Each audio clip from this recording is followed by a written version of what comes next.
Mickey Potts and his wife Bert moved into Epworth Villa in April of 2022. Both are retired clergy from the United Methodist Church. Mickey's passion during his ministry has been in pastoral care and counseling. Through his journey, life's journey and career, he ended up starting his own counseling business in Oklahoma City. Mickey has said that his goal was he just wanted to leave the world in a little better place than how he found it. Now then, if you would like to have a deep philosophical discussion or a deep ideological discussion, he's your man. So let's get started. All right, Mickey, where did life begin for you? Life began for me in Woodward, Oklahoma. Okay, did you go through all of your schooling and yes, through I high was school? born and raised there. Yeah, okay. I was known as a member of the Children of the Storm. Oh, okay. On April 9, 1947, Woodward was blown away with a tornado. We lost 167 people, 3 of which were my family. Now, my dad brought me home from the hospital that day. So my graduating class in 1965 were known as Children of the Storm. Most of us were children that had been born in Woodward or in that area that year. I don't remember that, but I do have some deep sense of what it's like to be, that it takes a whole village to raise you. Because I was sort of farmed out, because our house was blown away. Oh, okay. I lost family members, and so my mother used to tell me that my dad and her decided that I had some place to take care of. So they gave me to the children in the Methodist parsonage. Oh, wow. So that started my Methodist journey. I guess so, right? And then I was handed around, so it took a whole village to raise me. Okay, well, that's a very interesting beginning, to tell you the truth. I blew in with the storm, you understand. All right, so beyond high school, what then was your career choice? Well, I went to OCU. Right. I went there because I was active in the church, in church choir and all that, in my high school years. But religion was not your first choice for a career? No. I was always into politics. I ran for student council, always liked current events. I really thought probably I was going to go and study political science and maybe become a senator or a lawyer. And that's kind of where people saw me when I graduated, as I was going to be a lawyer. I got to OCU. There was a required religion course that you had to take, and it was called the Bible as Literature. So it was the first time I was able to begin to get some questions that I'd grown up with answered without kind of being Sunday school answers. Mm-hmm. And began to see the Bible differently and began to understand how you read the Bible differently. And that got me back in touch with something that had come along when I went to church camp many years ago that, maybe that's something I might want to do, but, who wants to be a minister and, all that sort of stuff. So I worked in the highway department. It was the second time between my freshman and sophomore year, and I flagged cars for the Oklahoma Department of Safety. That were just standing on the side of the road? Standing on the side of the road and holding a sign like this that says slow. while the road graders were going up and down, And it was out in the Panhandle, close to Boise City, where you could see Kansas in the morning and Texas in the afternoon and Colorado if you look to the west. And it was kind of out there in the middle of nowhere with lots of time on my hands that I kind of began to feel the call. So while in the motel room where we stayed, there was a Gideon's Bible, and I started reading the Bible, a Gideon's Bible. And when I went back to Woodward then at the end of the summer, I went and talked to my minister there, and I said, I'm thinking maybe could be that I might want to be a minister, or maybe. And he said, well, if you can do anything else, do it. Otherwise, there's your answer. Yeah. And that stuck with me the whole time. So I went back to school, thought about it, and said, you know, I really did like that religion course. I really like studying that stuff. I really like answering those kinds of questions. So I changed my major. And when you jumped into your new major, you also jumped into starting out in churches. And well, sophomore year, my folks said, you know, if you want your car, you're going to have to find a way to pay for your car because we can't. So I said, well, I know something I can do. I'm a pre-ministerial student. They hire youth directors. So I went to Wesley Church as a youth director, which gave me some money so I could have my car. And that's something I knew to do because I'd been active in the church. Okay. So, and you married while at OCU? Yes, I married someone I knew from Woodward. Yeah. Okay. She moved to Woodward when she was in junior high, and I met her then. She was a Methodist. We went to a youth group together, sang choir together. But it wasn't really, well, you were young, and it wasn't we were romance. young, and we were friends, and I dated her best friend when I was in high school until the end of my way. So I knew her that way. And then when I got back in the summer, after I went off to OCU, her boyfriend had broken up with her, and she had moved into behind my family across the alley. So there was a lot of time to talk. We talked on the phone. Destiny is Yes, what it was. you call that. Moving across the alley is. That has to be a God thing. You know? Okay. Well, after you, so what kind of degree did you get from OCU? I got a Bachelor of Arts in Religion and Philosophy. Okay. And then, following that, where does your history lead you? Well, it led me to Duke. I pre-enrolled in seminary my senior year, knowing that's probably the direction I was going to go. And what else can you do with a religion degree besides go to seminary? They don't pay you to philosophize on the street corner very well. So, and in the meantime, Bert and I had been dating for a couple of years, and so after OCU, we went off to North Carolina. I'd never been east of the Mississippi, so that was a whole cultural shock thing to live in the South. So I learned how to go to seminary and be a husband. Okay. Our second year of marriage was spent all by ourselves in North Carolina. So, and so you did get a degree there? Degrees? I got degrees. Got my seminary degree there at Duke. And I liked it so much that I decided to go for a second degree there.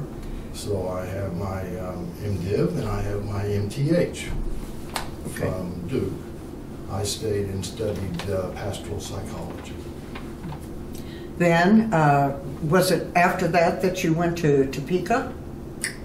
Yes, it was after that. I came back to Oklahoma for a year and got ordained, worked at Christ Church, Tulsa, and decided I got exposed to specialized ministry or chaplaincy ministry. After coming back here, I said, for a year, and doing some youth work, I said, no, I want to do chaplaincy ministry. That's where I need to be. Bert had a call to ministry at the same time, and it wouldn't be right for us to try to work on the same staff or something like that. So I was able to get a position at Topeka State Hospital, and Bert was able to get a Christian Ed ministry position in Lawrence, Kansas, and we could commute back and forth. So I went to Topeka State Hospital, did some more training, and that was quite an experience. If you can think of minister to the mentally ill in a state hospital setting. They don't even have them anymore. No. Topeka State Hospital doesn't exist anymore. And how many? You did work, before while you were going through your education. You worked a lot with youth. And yes. And this was youth that I went over to the Youth Center Topeka after 4 years at State Hospital, which was across the river in Lawrence. And I was the clinical chaplain, so I did counseling, and I had a department of chaplaincy as a department head. And I did ministry to 400 juvenile delinquents for 6 years. Yeah. And had help from a Catholic priest and a music therapist, and that was what we Well, now, did you find that rewarding? I liked that a lot, and I learned an awful lot. Tell me one of the significant things you learned from that about people, or Well, one thing was you can find God anywhere and Okay. everywhere, and if you look for God, you can find Him even in somebody that. I always said my youth group was made of youth that nobody else would want to Well, so was it easy to, for those kids to integrate God into their thinking? They were all number one, I got more respect from that group of people than I do from a youth group. Okay. I was the resident holy person. Yeah. I guess they didn't want to. They were thirsty. Yeah, and they had really good questions. Example, I did a study on the Lord's Prayer. On what? The Lord's Prayer. Oh, okay. Some knew it, some didn't. Some were church, some were unchurched. And it's Our Father who art in heaven. A kid came up to me after that. He said, "Why would anybody want to offer a prayer to Father?" Mm-hmm. And I said, "Well, what's that about?" He said, "My father beat me, beat my wife, was drunk all the time. I'm not going to offer a prayer to my father." So I have to think theologically here. I said, "Well, what do you think a good father would look like?" Interestingly enough, he gave some really good qualities. Somebody who's available, somebody that cared, somebody to talk to you, somebody that... I said, "Well, that's God. Everything your Father is what the Heavenly Father is, and that's who we pray to." So that whole experience taught me how to think theologically in the midst of the human condition. I came back to Oklahoma. St. Anthony Hospital needed a training supervisor, training chaplain's supervisor. I had my credentials to do that by then. Yeah. I wanted to get back to Oklahoma, but my family had some illness, Burke's family had some illness. So we moved back here, and I took a position at St. Anthony Hospital as the training chaplain. That hospital was in transition, so the department head, who was a nun, sister, left. I was the interim director of the chaplaincy department. And here's this Protestant guy in this Catholic hospital. It was again, a lot of learning, a lot of interest, a lot of ways of talking about being ecumenical and working out who could do what with whom and when. That was a great experience, but it was selling to another order, and they were wanting to do their own thing.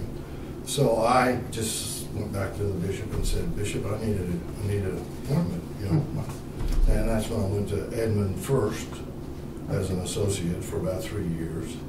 While doing that, the legislature passed the licensure legislation, meaning anybody, you don't have to be a psychologist or a psychiatrist, anybody with an appropriate degree could get licensed to be a counselor. So that was a licensed professional counselor. Okay. And it took my 2 degrees from seminary were for my education. I got equivalent into that, but I had to have a year of actual supervision as a counselor. So I took the time while I was at Edmond to do that. And by the time I got ready to leave there after about 3 years, I had set up a practice on the side that I was doing, and that's where I began. That's where your journey finally took you to your own. Yeah, I was a licensed. Yeah. I could get third-party payments that way. Well, we recently have had some very interesting, and I would say deep, philosophical, religious, ideological Yes. studies. And during that time, you explained something that what I call Snookers people. Yes. So, Snookers people. would you please share that? Well, I think I know what you mean by that. We were talking about, I said that we have these, our brain works in a certain way, okay? We have some things in common with mammals. I always say we're thinking, feeling, acting animals. And there's a way in which the brain is hardwired for us as an individual to get from the environment, social environment, whatever it is we need and want. And I call these modalities, these are called mammalian modalities. So you don't call them snookering? No, it's not snooker. That's not a clinical term. But it's these four modalities that different behaviors are underneath it. They're not right, they're not wrong, they're not good, they're not bad. We are hardwired for them. And then we put content into it. And they are kind of ever increasingly maybe more aggressive or more assertive. Okay. Lower level, first one is seduction. That simply means if I want you to be my friend, I'm going to try to be nice to you so you can be nice to me. I'm going to try to figure out what you like and maybe talk about those things and maybe give you a gift at Christmas or whatever. I'm in that way seducing from you Okay. a relationship. Or if that doesn't work, or then I might try to manipulate you into it, which is a kind of an extreme form of seduction, perhaps, by giving you, telling you what it is that you want to hear. Or, like if I go to buy a car, I know I'm going to get manipulated. And I'm going to manipulate them, and they're going to manipulate me, and that's a socially acceptable manipulation, and whoever's the best at it is going to win. I'll either get a car with a good price or I won't. So manipulation is really a part of our culture a lot. And so I'm not really trying to get you to be my friend. I'm just simply saying we enter into a social agreement to relate in this fashion. However, if that doesn't work, it increases to something a little more hostile, perhaps, or a little more aggressive. It's called coercion. If I can't get you, what I would do is maybe hold hostage something. If you don't sell me your car, I'm just going to come and take it, or I'll foreclose on it. If you don't pay your bill, I'll foreclose on it. So therefore, that's kind of a coercion, meaning I'm going to lose something valuable to me if I don't do what it is you think I want me to do. And there's all kinds of grades of that. And if that doesn't work, then I can do intimidation. Like I say, if you don't get it for me, I'm going to blow your house up. That usually works, doesn't it? That can work. It doesn't build friends. No. Doesn't win, but it does many times work. Well, and it's these are people fear-mongering. who aren't able to kind of have the more subtle mutuality, and they'll tend to use coercion and intimidation first. It seems like that might be a lot of what's causing our current chaos in the world. Absolutely. Yeah. So everybody is susceptible to those modalities, I would we say. all do it, and we all get it done unto us. And you can see the various behaviors, and it's kind of the what's the motivation behind it that makes it whether it's good or bad. Meaning, I'm not going to be intimidating to you unless being intimidating to you is for a greater good. I think that's what war's about. So our listening audience Yes. probably can identify when they're having a conversation with somebody. They can look at those modalities and say, Sure. what I is, think we know what that. is this? We know what is we're this? being manipulated. No, Not always, do you? Well, if we sometimes can kind of feel it in our gut, Yeah. and we can either say, okay, I know I am, and that's okay because the greater good is there, or it's not really a threat, so I can go ahead and do it and go along with it or whatever. But if it feels like it's leading someplace that is either not in my well-being or some of others, we may have to stop and say, wait a minute, Right. That's not where it is. Well, what has been particularly satisfying to you in your ministry? Can you think of something? Well, it'd be hard to come up with an event. I probably could come up with several. But the basic thing was when I got into the counseling ministry, and it really started back with that experience in the emergency room. For me, the work I did with my clients in my office was holy ground.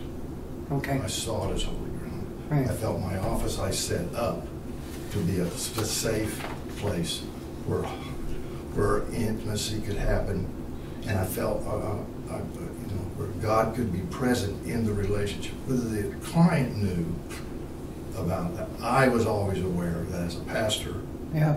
as a counselor, this is not just about me and the client, or the client and me. It is about me and the client and God. And I'm doing God's work, and this is holy ground. Okay. Maybe we So- talk religion, or maybe we wouldn't. Perceiving that, do you think that does That's what made kind it- of change the That's what made environment? it ministry for me.